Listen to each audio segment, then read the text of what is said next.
ঢাকা থেকে প্রায় ১৭৭ কিলোমিটার উত্তরে ভারতের মেঘালয় রাজ্যের গারো পাহাড়ের পাদদেশে বাংলাদেশের নেত্রকোনা জেলার সুসং দুর্গাপুর উপজেলার বিরিশিরি ইউনিয়ন অবস্থিত।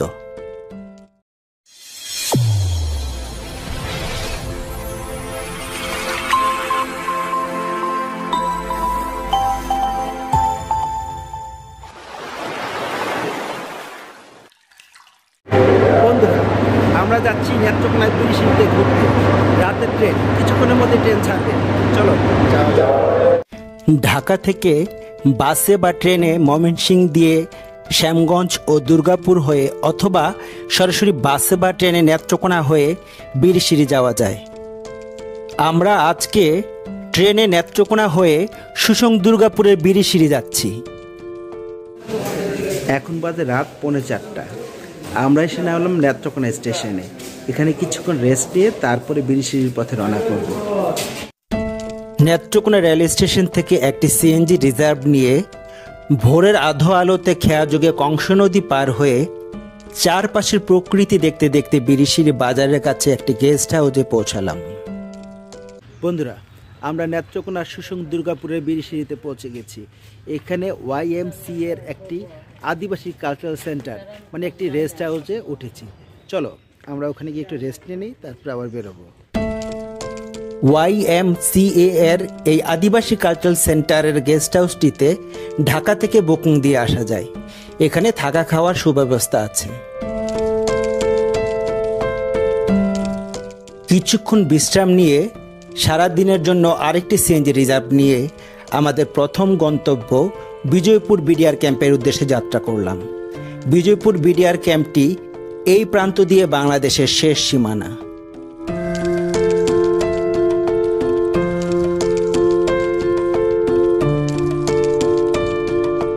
বিজয়পুর বিডিআর ক্যাম্পের পাশ দিয়েই প্রবাহিত হয়ে বাংলাদেশে প্রবেশ করেছে সোমেশ্বরী নদী। এই সোমেশ্বরী নদী মেঘালয়ের গারো পাহাড়ের নকরেক চূড়ার উৎপন্ন ঝর্ণা থেকে প্রবাহিত হয়ে মেঘালয় অংশে সিমসাই নদী এবং বাংলাদেশে সোমেশ্বরী নদী নামে প্রবেশ করেছে। প্রায় 50 কিলোমিটার দীর্ঘ সোমেশ্বরী নেত্রকোনার অন্যতম প্রধান নদী। সোমেশ্বরী নদী উজান থেকে প্রচুর পরিমাণে সিলিকা বালু, নুড়ি পাথর এবং কয়লা বয়ে আনে।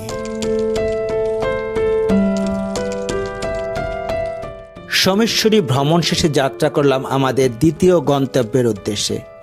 আমাদের দ্বিতীয় গন্তব্য দুর্গাপুর রানীখং মিশন। 1910 সালে সোমেশ্বরী নদীর কূল ঘেঁষে সুউচ্চ পাহাড়ের উপর স্থাপিত রানীখং মিশন একটি ক্যাথলিক ধর্মপল্লী বা গির্জা। এখানে সুরম্য একটি গির্জা, একটি দাতব্য চিকিৎসালয়, 2টি স্কুল, একটি পোস্ট অফিস এবং একটি বিশ্রামাগার আছে।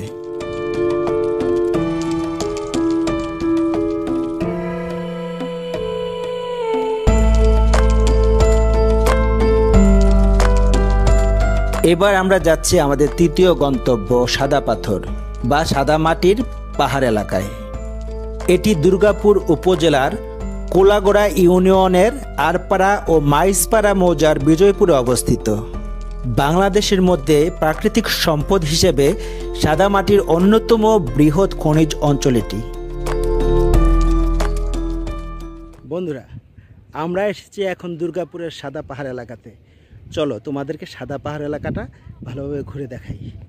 ওরে তাল হারায় দিবে তালা, মনে আমার উতালা, উদর বরিয়া সরাতে মাতাল হইয়াছি, আমি মাতাল হইয়াছি। কেছি প্রেমের সরাপ, আমার দিকের অভাব, বাংলার নবাব আমি সেজে গিয়েছি। যখন আছে মির্জাপুর বয়ে কাপে এই অন্তর, এই হালে দিনটা তো কাটাইতেছি। আমি মাতাল হইয়াছি রে বন্ধু, মাতাল হইয়াছি। সরাপের ভিতরে দেখলাম যাহারে, তার ছবি আমি আসতাছি। আলো আর অন্ধকার আমার কিসের দরকার, সালাম সরকার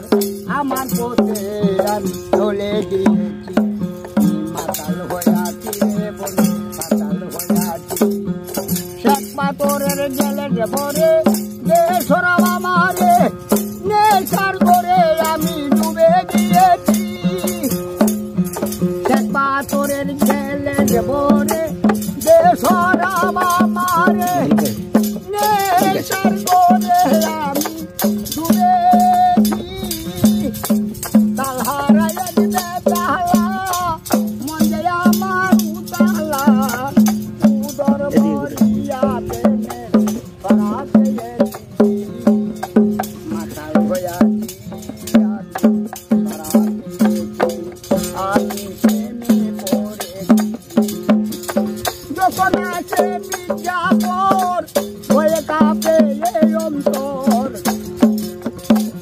এই হালে দিন যাত কাটাই গেছি আমি মাতাল হইয়াছি আমি মাতাল হইয়াছি আমি সরাতে গেছি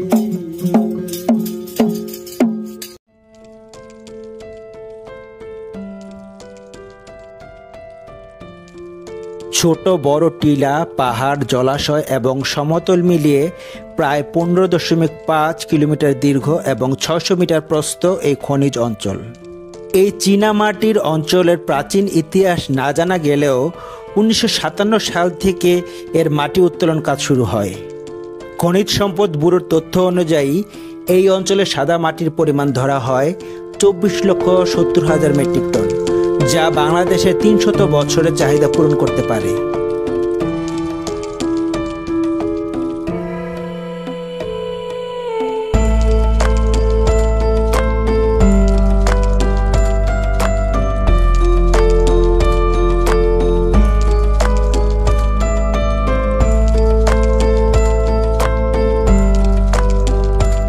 এ অঞ্চলের সাদা, হলুদ, গোলাপি, খয়েরি, বেগুনি, নীলাভ নানা বর্ণের মাটির রং দেখা যায়।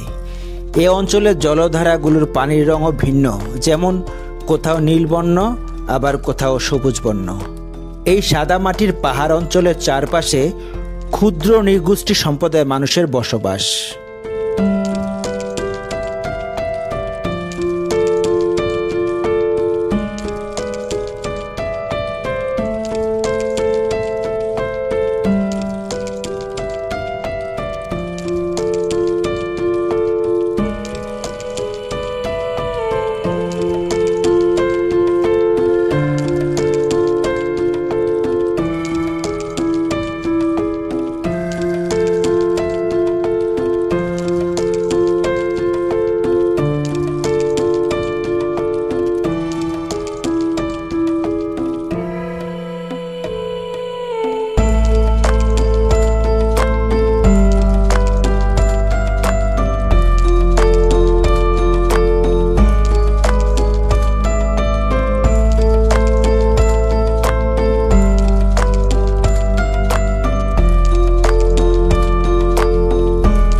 দিন শেষে এবার বিদায় নেবার পালা। আমন্ত্রণ রইল সৌন্দর্য পিপাসু ভ্রমণার্থীদের এই নেত্রকোনার সুসং দুর্গাপুরের বিজয়পুরে ভ্রমণে আসার জন্য।